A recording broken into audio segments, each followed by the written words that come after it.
Olá pessoal, sejam bem-vindos a mais um review geral do mercado. Hoje, segunda-feira, dia 13 de junho, eu tenho dois agradecimentos a fazer. Em primeiro lugar, gostaria de agradecer imensamente ao pessoal porque a gente ultrapassou a 200 inscritos no nosso canal. Quer dizer, quando a gente começou a fazer os vídeos, eu comecei a fazer os vídeos há 3 meses, a gente não tinha a noção de como o pessoal ia poder receber o nosso assunto, que trata-se de fluxo estrangeiro, quer dizer, o fluxo oficial estrangeiro que a gente coloca na nossa página, o fluxo por parte das corretoras estrangeiras que atuam no nosso mercado, que a gente faz nos nossos boletins. Então é um tema que não é muito usual. Eu gostaria de agradecer imensamente aí ao pessoal que tem curtido o nosso trabalho, que é feito com muita seriedade e visa realmente a formar uma visão para o investidor de quem realmente faz pressão de preços nos nossos ativos aqui do mercado. Em segundo lugar, gostaria de agradecer também as pessoas que me deram aí as felicitações pelo dia, né? É o dia que a gente está ficando mais novo, né, pessoal? Então, eu gostaria de agradecer imensamente e desejo em dobro aos participantes que deixaram lá as mensagens no Facebook, né? E as pessoas que chegaram a comentar comigo, passaram mensagem em relação ao dia de hoje. E é aquele negócio que a gente fala, né? A gente tem que ficar que nem vinho. Então, cada vez melhor enquanto mais velho. Bom, vamos fazer lá o nosso trabalho em relação ao fluxo. A gente fechou hoje com uma alta para o nosso índice 0,48, né? Inclusive na contramão das bolsas americanas, que todas as três por lá fecharam em baixa. Moeda americana fechou em alta no nosso mercado, terceiro pregão aí consecutivo, né? O dólar beirando aí a 3,5, né? Então quer dizer, fechou a 3,48 e o dólar futuro a 3.497. Fluxo estrangeiro, pessoal, conforme aí a gente já acompanha através das corretoras estrangeiras que atuam no nosso mercado, fechou positivo aí para o mercado à vista e também positivo no Ibovespa futuro. E fechou na ponta vendedora para o dólar futuro.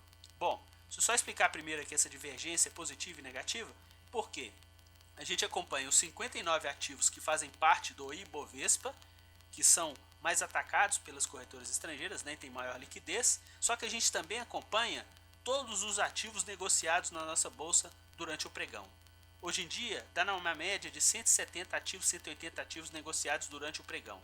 Por que a gente acompanha essas duas vertentes? Porque a gente pode ter um ativo que não está listado no nosso principal índice, que é o Ibovespa, mas que tem uma movimentação muito grande aí por parte do fluxo estrangeiro através das corretoras estrangeiras que a gente acompanha. Então, se houver uma divergência muito grande, a gente vai conseguir perceber isso através desse acompanhamento. No dia de hoje, a gente teve basicamente aqui uma posição vendedora mais expressiva por parte deles nas ações da OIBR-ON, que é a OIBR3, certo? Inclusive a gente teve um dia de queda para a OIBR3 e um dia de alta para a OIBR4, que é a ação preferencial. Na OIBR4 eles ficaram praticamente aí no 0 a 0. Tiveram, se não me engano, um saldo negativo, cerca de R$1 milhão, mas na ação ordinária eles tiveram aí cerca de 15 ou 16 milhões de ponta vendedora nos ativos da Oi, que como a Oi não faz parte do Ibovespa, então a gente teve aí essa distorção em relação ao mercado à vista. Bom, vamos falar agora dos nossos contratos para o mercado futuro do Ibovespa e também para o dólar futuro.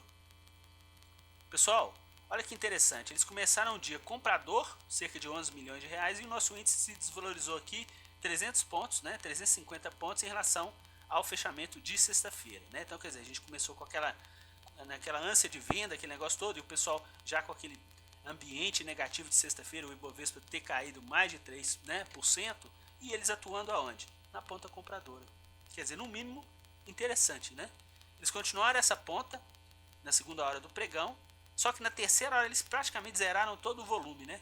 Chegaram a ficar com um pouco mais de R$1 milhão, mas ainda saldo positivo para o dia, né? E eles retomaram essa movimentação compradora até o final do pregão de hoje, sendo que em relação à evolução dos preços, a gente ficou no zigue-zague aqui, praticamente entre meio-dia e 4 horas da tarde, a gente ficou zigue-zagueando aqui para cima e para baixo para o Ibovespa futuro. Depois, às 5 horas, a gente teve aí uma movimentação compradora um pouco mais forte, né? E a gente teve aí também um fluxo mais intenso durante esse intervalo. Bom, no final do dia eles ficaram com preço médio de 49.374, né, e uma cotação final de 49.680. Praticamente aí 300 pontos de gain em relação ao Ibovespa futuro. No dólar, pessoal, eles ficaram muito mornos. Praticamente 0 a 0, né, quer dizer, 0,15, né, que seria aqui 150 mil comprador, depois posição vendedora um pouco mais de 1,5 milhão, depois reduzir a posição vendedora. Quando chegou às 3 da tarde, eles começaram a ter um volume mais intenso de vendas, né, chegaram a pouco mais de 4 milhões, depois reduzir essa ponta vendedora também. Então, quer dizer, foi um movimento de muito pouco volume em relação ao contrato do dólar futuro, sendo que os preços, olha a evolução, pessoal, ascendente durante todo o pregão. Se a gente vê aqui, para quem está começando a acompanhar gráfico e fluxo, né, não é muito difícil a gente perceber que aqui eles estão construindo o que? É uma escadinha, né? Sobe, recua um pouco, depois sobe, recua um pouco, depois sobe, recua um pouco. Em relação ao dólar, eles ficaram com preço médio de 3.480 e a cotação em 3.497, quer dizer, tomaram 18 pontos de loss para essas operações intraday. Bom salientar isso, porque a gente vai ver as posições diárias agora. E isso praticamente matou com o que eles ganharam do Ibovespa Futuro. Então uma coisa matou a outra no pregão de hoje. Vamos ver as posições diárias. Pessoal, olha que interessante, olha. O dólar é que a gente estava comentando, né? Eles venderam hoje 2.700.000, mas eles ainda estão nesse contrato atual do dólar, que é o dólar N, né?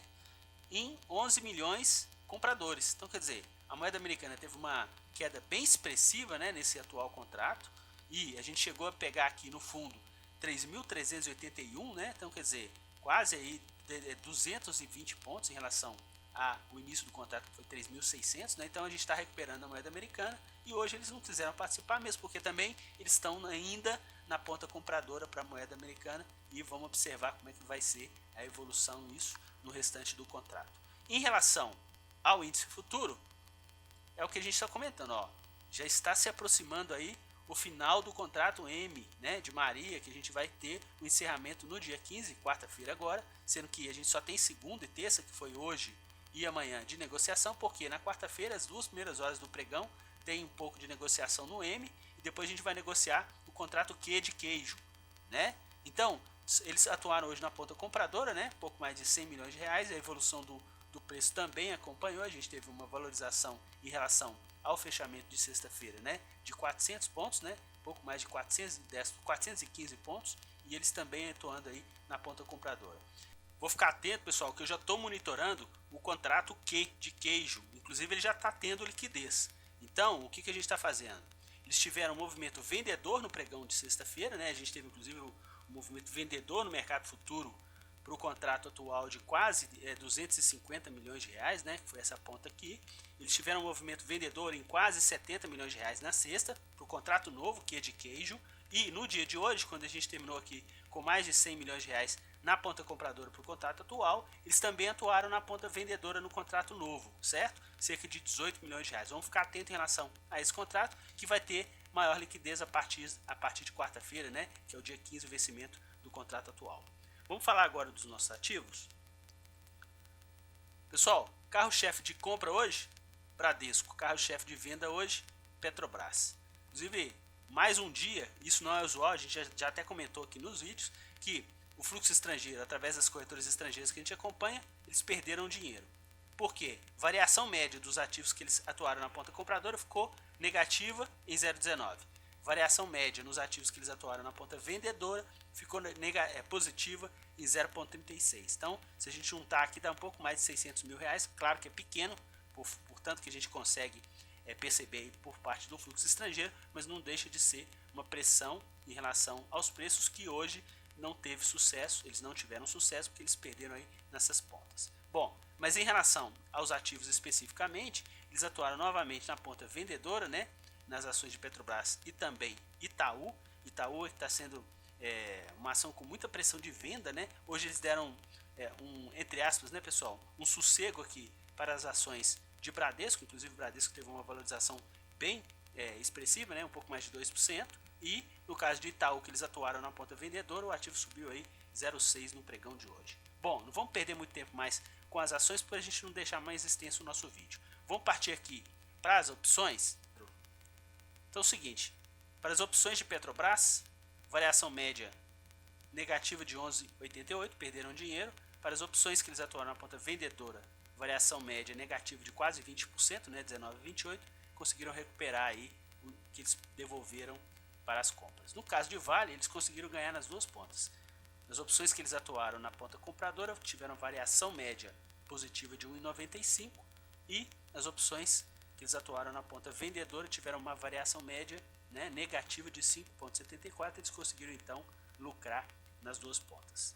Ok, pessoal?